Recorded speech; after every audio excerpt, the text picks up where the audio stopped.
Farm Business Uganda ekitongole ky'abalimi n'abalunzi bano bawa abalimi n'abalunzi amagezi agabayamba okwekulankulanya n'okwenyumiriza mu bye bakola. Gwe omulunzi w'enkoko omuli eza broilers, croilers, saso, layers ne loko jangu ofuna amagezi ku ngeri ey'ozirabiriramu olyoke ofune amagoba. Ate bwe kituuka ku byennyanja basima ebidiba n'okusomesa ku nnunda ennungi ey'ebyennyanja omuli empuuta, emali, engege. Ate tebakoma okwo bakuyigiriza n'okutabula emmere y'ebyennyanja okusinziira ku stage ze biba biriko. Omulunzi w'ente, embuzi, endiga, obumyu nawe batuukirira ofuna amagezi. Aba Farm Business Uganda bakowola naawe alunda embizzi okubeetanira anti bakufunira breed z'embizzi ennungi ezikula amangu omuli Landrace, Large White, Hampshire kuteeka ne Cambrough. Gwe omulimi n'omulunzi lekera kwemulugunya beekwate tojja kwejjusa. Bakufunira ensigo kw'oteeka n'okusomesa ku ndima y'omulembe ekwatagana n'ebibala omuli emicungwa, emiyembe, amapaapaali, obutunda n'ebirala bingi. Gwe omulimi wa vanilla naawe teweegayaalirira anti aba Farm Business Uganda weebali okuyamba. Gwe omulimi w'ebitooke naawe jangu obeebuuzeeko ku butya bw'osimba ebitooke ne bitakuwa kiwuka ate ne bibala bulungi. Funa amagezi ku kika ky'emiti egikula amangu egigumira embeera y'obudde omuli emisizi, peyini, kalitunsi, emivule n'ebika by'emiti ebirala bingi. Aba Farm Business Uganda bakuyambako okufuna ebigimusa ebirungi eby'omulembe okuli eby'omu ttaka n'okufuuyira n'amadagala ag'enjawulo agayamba ebirime byo okukula obulungi nga tebirumbibwa biwuka. Ebirime omuli muwogo, soya, kasooli, lumonde, kabeji, ensujju, watermelon, ennyaanya, obutiko, ebijanjaalo n'ebirime ebirala bingi. Ebintu bino byonna bakuwa amagezi ku byo okossaako n'okubikufunira. Okumanya ebisinga osobola okubirako aba Farm Business Uganda ku 0753 19 95 12 oba 0761 48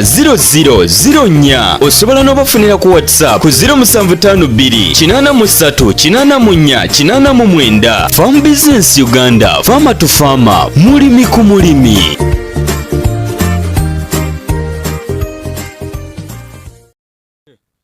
Twagala okwanirizaako gwali okubanga atulaba Farm Business Uganda, farmer to farmer, mulimi ku mulimi. District ya Buyukwe gye tusiŋŋaanibwa olwo ne tusansaanira eggwanga lyonna. Kati ebyaffe twalekera obibalaga, kati tubalaga ebyabakiranti baffe abaasalawo okubeera nga batambula naffe. Kino kye tutera okubagamba nti bw'otambula naffe era mutera otukubira essimu, nina kino musobola okufunira omuguzi. Kasi otambula naffe tukuyambako okufunira akatale, kubanga oba waffe nga enjogera y'enseno bwega nti waffe wa ku kiddo. Kati gwoba waffe wa ku kiddo. Olw'ensonga eyo bw'oba okolaganye naffe akatale kabeera kazibu gye tuli eri ggwe. Wakati tosobola kutegeera nti abatwetaagako amagi nga tusobola ffe basapula tetusobola kubawa tobamanyi muwendo. Kati tulowoozayo ku mulimi waffe bakira nti waffe oli yatuggyako enkoko nti kira nti oli alina enkoko wetaaga mmeka. Bwe tugatta nti ayagala tuwe tugeze nga 200 tumanya nti nno ffe waffe ajjewo oba tugeze oba 10 oba 5 ate tumanya nti wakirala nti oli ajja genda gye yata ne wooli ajja. So bw'oba okolaganye naffe ekyokuweza akatale tekiba kizibu, ekibeera kyangu mu mbeera efaananako bwetyo. Ennimiro gye tulimu ya butunda. Omwezi ogw'okunanga guggwako nga gutandika bw'oba mutera tugoberera ku setasi zaffe eya Farm Business Uganda n'eyange nze kennyini tutera oteekayo ne tukubuulira wawe tuli. Kati nange kambabuuza oba ekintu kye ntera okola ku social media nga oba mumanyi nnyo naye kati mbulira wawe ndi waneeno. Kati kubanga ffe twabateerako ne tubalaga nti nno tuteekako ntuga nti tuli Gundi, tuli Gindi, tuli Masaka, tuli Gundi, wonna ye tuli. Kati yabuuza bw'obanga okyajjukira bulungi wano tuli luddawa. Kati sijja kutawaanya nnyo, tuli wakati wa Njeru Municipality ne Lugazi Municipality. So wano we tuli. Tuli mu butunda twakulaga nga tupima okyajjukira bulungi nga tulipima awantu wano ebifaananyi kyabijjukira gweya. Ate lo tugobera ku statasi njogera ku mmwe enamba zammwe tuzirina. Kati gwoso tegeera nti nno kyajjukira mwezi okuna twali tukulaga nga tuli kupima mu mbeera efaananako bwetyo. So njagala kwanirizaako tegeezaako omuntu omulala ku Farm Business Uganda omutegeeze nti Farm Business Uganda tuli under Kevima Training Center Uganda Limited ate nga tugaa nti mulimi ku mulimi mu mbeera efaananako bwetyo kasa otugoberera n'osheyalinga n'otegeeza abalala kiba kikuyambako tukuyambako kuwa amagezi ekyo kifune bulungi ne tukuyambako okufunira ebyo byoba weetaaze ate ne tukuyambako okubikukolera kakati waneeno tetuliiwo nti nno twabikola twakolako ne tuliwo kubanga twayambako kirayanti waffe mufunira ensigo oba endokwa ez'obutunda katunda kaneeno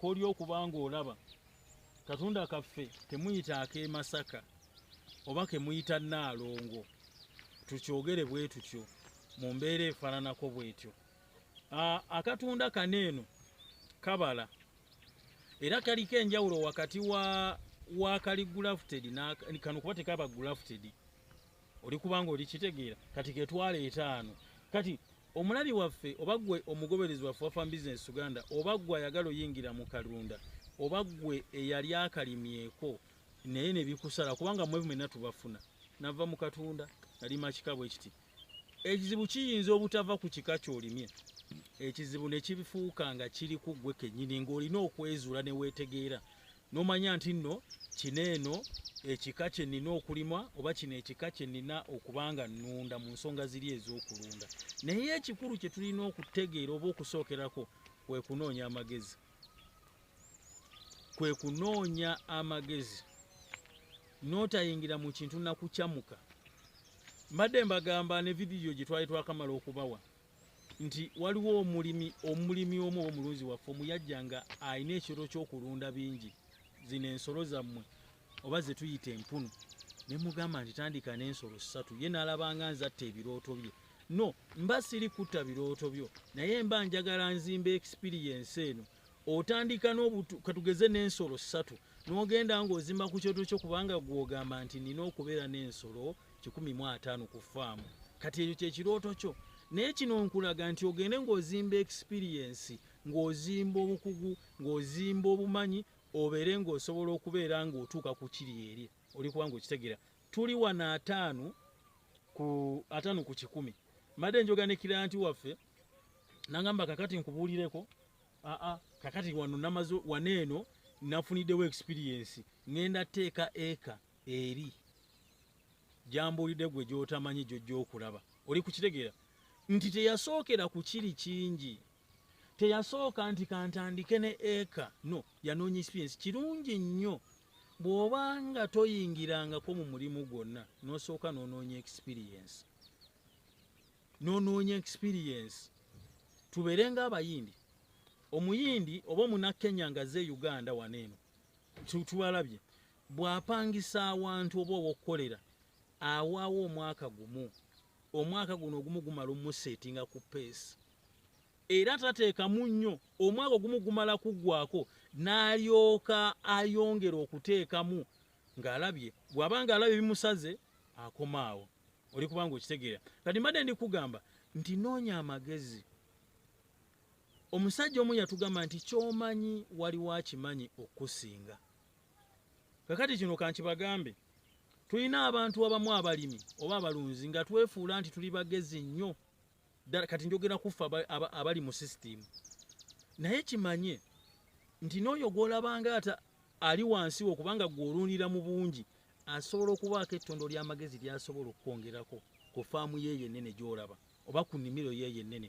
nga gw'okyerabanga okyalima eka olimamu eka bulundira mu bungi n'osalawo onoonye bali ku levo zo bayinza obutaana magezi ago naye ng'ate agalina ali eno oba oli kubanga okitegeera ne bw'osoma ebyawandiikibwa bikulaga nti bano abali waggulu ate ababayamba ng'obakukuma be bano abantu ba wansi ne woolaba omukulembeze akugamba yamukweka nga baali buntuntu bantu bali awo banakunaku si bano abagagga oba oli kubanga okitegeera so noonya amagezi awantu wonna we weetaaga onoonya amagezi sobeera na limiti ng'onoonya amagezi ekyatobeera na bukukkiriza noga nti nze gundi yekka yantegeerera no ekyo tetukyagala twagala naawe otuuke weetegeerere obeere nga ogamba nti no bannange we mba nnima akatunda ngobeera mitendera ki Farm Business Uganda mwaŋŋamba we muti okuyiga tekukoma osobola okufuna ku TV. Nze kisinga okunnewunyisa tubeera oluusi ku leediyo okwo n'osomesa omuntu oyo mwennyini waddamu okuba essimu n'abuuza ekibuuzo oluusi ky'omaze okunnyonnyola naye alinoonya kuyiga ayongere. Omuntu anoonya okuyiga ayagala okubeera mu kintu anoonya nnyo okuyiga era alwana nnyo. So omulabi waffe omulungi bw'omala okufuna amagezi ng'omaze okusoma bakusomesezza akalulu engeri gye kafunamu omuntu oyo akubuulira ebibi n'ebirungi. Mwe mwagala nnyo soma ebirungi era mmwe temwagala babuulira mazima. Naye teriyo bizinesi etalina challenges. Tebakulimbanga gw'ojja kulowooza nti kulima butunda nze bw'ojja gye ndi nja kubuulira ekirungi n'ekibi. Naye eriyo gy'ogenda okugenda ng'akubira birungi nze butunda buneeno nabulima bwe nti nembukola bwe nti nenkola bwe nti nenkola bwe nti nenkola bwe nti nenkola bwe nti. Oli kubanga okitegera obadde okimanyi ng'obutunda buneeno nno ye ffeeza eyasooka. Kirayanti be yakola nabo badde Kirayanti waffe ali bweru naye omwami we gwe tubeera naye wano mu Uganda, omwami we gwe tubeera naye kakati Kirayanti ali eri bweru kati omwami we alina be yali akola nabo. Kakati bwe yali akola nabo mu kusimba bweru titwakozesa bigimusa ne tukozesa ne layimu. Bo bwe bazzanga kuba bateekangamu ngaafu ne bazzaako akataka katono. Oli kubanga okitegeera bino ye byasooka naye kamera nga bw'eri okulaga ekulaga nti waliwo ate size ziri eri.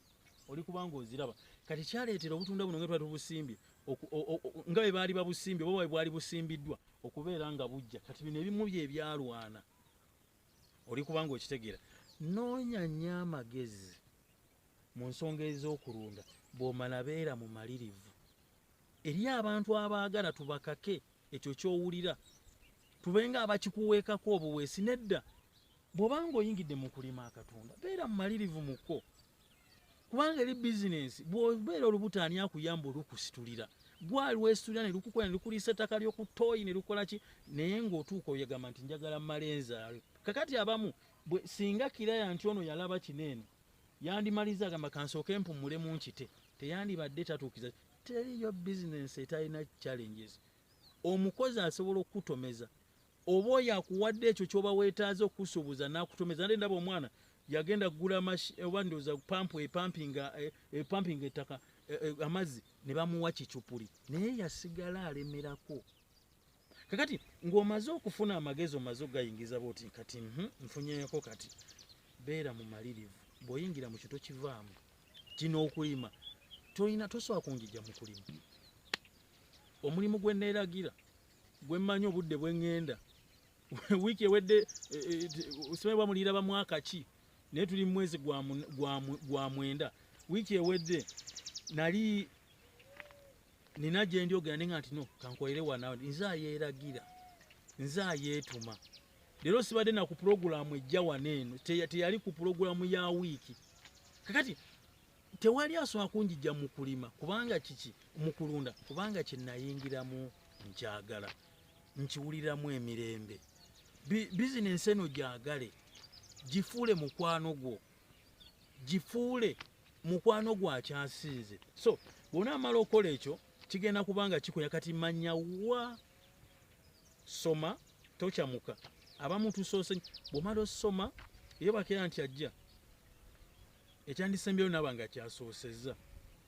Bw'oba ozze gye tuli nogaa nti njagala lima bito kuba butunda buneeno nga omanyi kyozze okulunda okyoyagala okulima oba okulunda kyoba olina osooka okukola. Omuntu oyo tewandisoose kumulaga nti oyinaane opakukira nnyo mu kwagala olime oba opakukira nnyo mu kwagala olunda enkoko.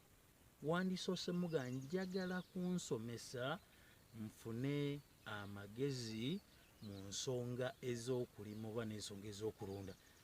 Kakati omuntu owa by'anaakusomesa bye bigenda okuviiramu nti nnyingira omulimu guno oba mbe nga ngu Farm Business Uganda ekitongole ky'abalimi n'abalunzi. Bano bawa abalimi n'abalunzi amagezi agabayamba okwekulankulanya n'okwennyumiriza mu bye bakola. Gwe omulunzi ow'enkoko omuli eza broilers, croilers, saso, layers ne loko. Jangu ofuna amagezi ku ngeri eyo zirabiriramu olyoke ofune amagoba. Ate bwe kituuka ku byennyanja basima ebidiba n'okusomesa ku nnunda ennungi ey'ebyennyanja omuli empuuta, emale, engege. Ate tebakoma okwo bakuyigiriza n'okutabula emmere y'ebyennyanja okusinziira ku stage ze biba biriko. Omulunzi ow'ente, embuzi, endiga, obumyu nawe batuukirira ofune amagezi. Aba Farm Business Uganda bakowola naawe alunda embizzi okubeetanira anti bakufunira breed z'embizzi ennungi ezikula amangu omuli Landrace, Large White, Hampshire kuteka ne Cambrough. Gwe omulimi n'omulunzi lekera kwemulugunya beekwate tojja kwejjusa. Bakufunira ensigo kwoteka n'okusomesa ku ndima y'omulembe ekwatagana n'ebibala omuli emicungwa, emiyembe, amapaapaali, obutunda n'ebirala bingi. Gwe omulimi wa vanilla naawe teweegayaalirira anti aba Farm Business Uganda webali okuyamba. Gwe omulimi w'ebitooke naawe jangu obeebuuzeeko ku butya bw'osimba ebitooke ne bitakuwa kiwuka ate ne bibala bulungi. Funa amagezi ku kika ky'emiti egikula amangu egigumira embeera y'obudde omuli emisizi, peyini, kalitunsi, emivule n'ebika by'emiti ebirala bingi. Aba Farm Business Uganda bakuyambako okufuna ebigimusa ebirungi eby'omulembe okuli eby'omu ttaka n'okufuuyira n'amadagala ag'enjawulo agayamba ebirime byo okukula obulungi nga tebirumbibwa biwuka. Ebirime omuli mwogo, soya, kasooli, lumonde, kabeji, ensujju, watermelon, ennyaanya, obutiko, ebijanjaalo n'ebirime ebirala bingi. Ebintu bino byonna bakuwa amagezi ku byo okossaako n'okubikufunira. Okumanya ebisinga osobola okubirako aba Farm Business Uganda ku 0753 19 95 12 oba 0761 48 0004. Osobola n'obafunira ku WhatsApp ku 0752 83 84 89. Farm Business Uganda, farmer to farmer, mulimi ku mulimi.